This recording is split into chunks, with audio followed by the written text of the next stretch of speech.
দেশের 10 জেলার উপর দিয়ে দমকা বা ঝড়ো হাওয়া সহ বজ্রবৃষ্টির আশঙ্কা থাকায় সংশ্লিষ্ট নদীবন্দরগুলোকে 1 নম্বর সতর্ক সংকেত দেখাতে বলেছে আবহাওয়া অধিদপ্তর।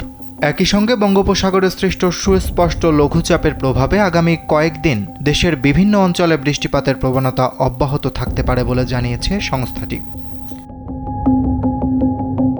বৃহস্পতিবার ভোর 5টা থেকে দুপুর 1টা পর্যন্ত দেশের অভ্যন্তরীণ নদীবন্দরগুলোর জন্য দেওয়া পূর্বাভাসে বলা হয়েছে, রংপুর, দিনাজপুর, রাজশাহী, পাবনা, বগুড়া, টাঙ্গাইল, ময়মনসিংহ, ঢাকা, কুমিল্লা ও সিলেট অঞ্চলের উপর দিয়ে পশ্চিম বা উত্তর পশ্চিম দিক থেকে ঘন্টায় 45 থেকে 60 কিলোমিটার বেগে দমকা কিংবা ঝড়ো হাওয়া বয়ে যেতে পারে।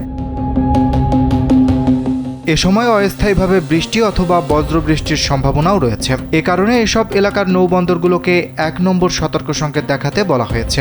জীবন অবাক না করলে কে করবে? 28% মিল্ক ফ্যাটের অবাক করার সাথে ফ্রেশ মিল্ক পাউডার। জীবন অবাক করুক প্রতিদিন।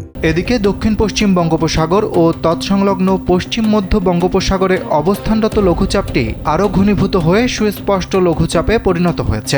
এর বর্ধিতাংশ পশ্চিমবঙ্গ ও তৎসংলগ্ন এলাকায় বিস্তৃত রয়েছে।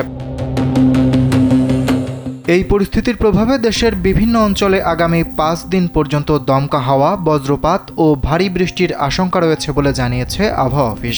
আবহাওয়ার 120 ঘন্টার পূর্বাভাসে বলা হয়েছে, আজ সন্ধ্যা পর্যন্ত রংপুর, রাজশাহী, ঢাকা, ময়মনসিংহ ও সিলেট বিভাগের অনেক জায়গায় বজ্রসহ বৃষ্টি হতে পারে। একই সঙ্গে চট্টগ্রাম বিভাগের কিছু কিছু জায়গা এবং খুলনা ও বরিশাল বিভাগের 2-1 জায়গায় দমকা হাওয়া সহ বৃষ্টির সম্ভাবনা রয়েছে। কোথাও কোথাও মাঝারি ধরনের ভারী থেকে অতি ভারী বর্ষণও হতে পারে।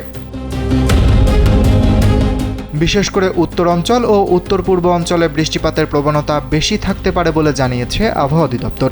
তবে আপাতত দিন ও রাতের তাপমাত্রায় বড় ধরনের পরিবর্তনের কোনো সম্ভাবনা নেই।